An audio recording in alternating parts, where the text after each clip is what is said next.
Hello guys, welcome to my channel. So nandito naman tayo para sa ating panibagong video. So ang content natin ngayon is about the benefit of Jewel of Creation. Marami siya actually benefits, no? Just like the pag-create or pag-craft ng ating wings, kasama siya. Pero magbibigyan ko ng emphasis itong ating fruits dahil nga parang hindi ito napapansin masyado ng ating mga players. Yung benefits nito. Actually, itong Jewel of Creation, parang lately ko lang din ito parang nabigyan ng importance dahil nga nag-focus ako sa items ko nung ako ay BK and Dark Lord. Pero nung Wizard na tayo, ang kinagandahan kasi dito, hindi tayo masyado naghahabol sa mga options ng ating items. So, yung pera natin, naiipon natin. So, inisip ko ano bang gagawin ko doon sa mga MUC ko. Ngayon, itong Jewel of Creation ang isa sa mga pumasok sa isip ko. At the same time, syempre dahil kay Japs ng MG, hindi ko alam kung anong server niya. Napakalakas niya. Ang dami niyang Jewel of Creation. Yung fruits na Agi. So gagayahin natin siya. Shoutout sa kanya. Anyway, bago ko simulan, shoutout muna doon sa mga kaguild ko. Lalong-lalo na kay Cass, ang GM naming bading.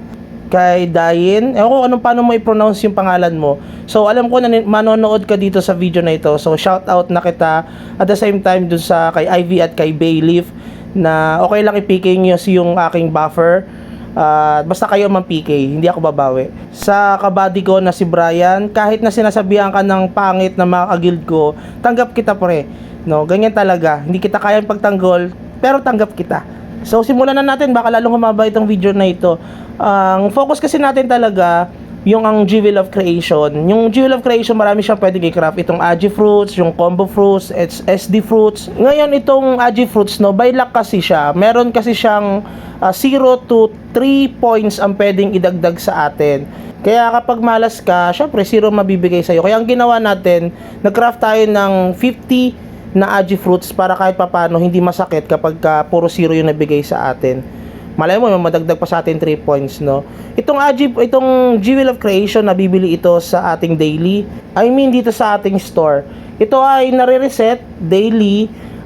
Nare-reset to every 12 midnight. So, pwede kayong bumili nito ng at least 8 ang maximum nito. So, medyo mahal siya, 20,000, di ba? So, pwede rin naman itong bilhin doon sa mga auction. Agawan lang kayo. At pwede rin naman itong bilhin sa ating trade na sa ating trade store, no, trading store, pwede natin siyang bilhin doon. 18,000 usually, pero sa ating daily store na may limit na 8 per day, ito ay 20,000. So medyo malaki-laki din ang gastos, pero maganda ang benefits niya kung gusto niyo lumakas talaga. Ito muna yung ginagawa natin para lumakas yung Agi Fruits, kasi nga medyo malambot tayo. Tapos kailangan natin kasi ng attack speed.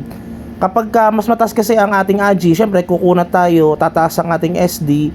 At the same time, yung attack speed natin bibilis. Kapag bumilis ang attack speed natin, bibilis din yung cast ng ating combo. Kaya habang nag-iipon tayo ng combo fruits, kasi medyo mas mahal siya, dahil kailangan mo ng combo fruits at the same time ng Jewel of Creation, unahin natin itong Agi natin na medyo mas mura ng konti. Pero patataasin din natin yon guys, no? Ngayon, ang kinagandahan kasi dito sa ating Wizard compare sa ibang class, hindi mo kasi kailangan talaga ng perfect option. Para sa akin lang guys, no, para makapag-farm ka, hindi mo kailangan ng perfect option. Ang kailangan mo lang ay DD or damage reduct at yung DSR. Yun lang ang kailangan mo. Tapos makapag-farm ka na. Unlike doon sa DK, tsaka yung sa DL, kailangan kasi parang full option ka.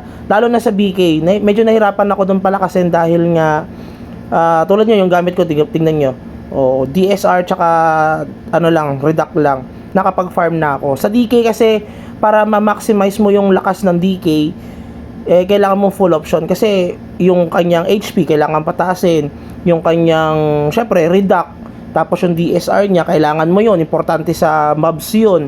Tapos kailangan mo pa ng reflect para mas malakas ka pagka PVP, dahil nga hindi ka makalapit agad-agad at yung reflect mo, yun yung pwedeng bumawas doon sa mga kalaban mo, lalo na sa Wizard at saka sa MG na mabababa yung buhay. Kung wala kang reflect, syempre hindi ka makakapatay sa kanila or mahihirapan ka makakill.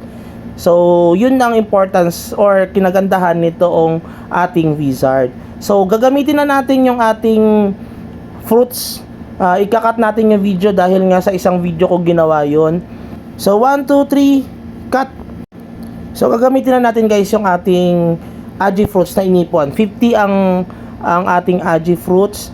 So ang benefit kasi talaga niya kapag ka gumamit ka nitong aji fruits or yung mga fruits, syempre kapag ka aji ang ginamit mo, marami ang madadagdag sa'yo. Tulad ng attack speed, yung SD mo, dadami or madadagdagan dahil nga madadagdagan yung stats mo. At the same time, kukunat ka rin. No, may madadagdag na defense sa'yo. Kinagandahan din kasi nito, syempre, makakapag-focus ka doon sa energy mo. Mas dadagdagan mo pag nagle-level up ka yung energy mo na hindi mako-compromise yung defense mo. Dahil nga, ang pang-salpak natin dito, yung aji fruits. Anyway, itoong aji, no, or sabihin natin yung fruits na crafting nito, hindi ko ma-advise ito para sa mga players na gustong kumita, yung free to play to earn. Kasi medyo magastos siya, guys, no. Pero kapag gusto mo talaga lumakas yung character mo at ayaw mo mabuli, gamitin mo itong aji fruits na ito. Paunti-unti, madadagdagan yung ating aji or yung ating fruits pag ginamit natin, yung stats natin. So, lalakas tayo.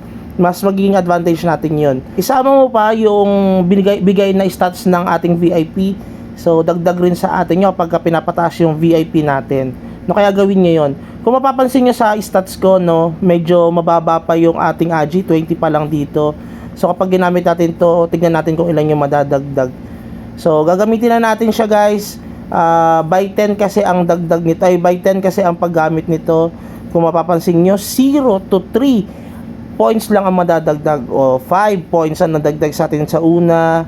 The next one is 2 points. Napakasarap. Sa 10, 2 lang ang pumasok.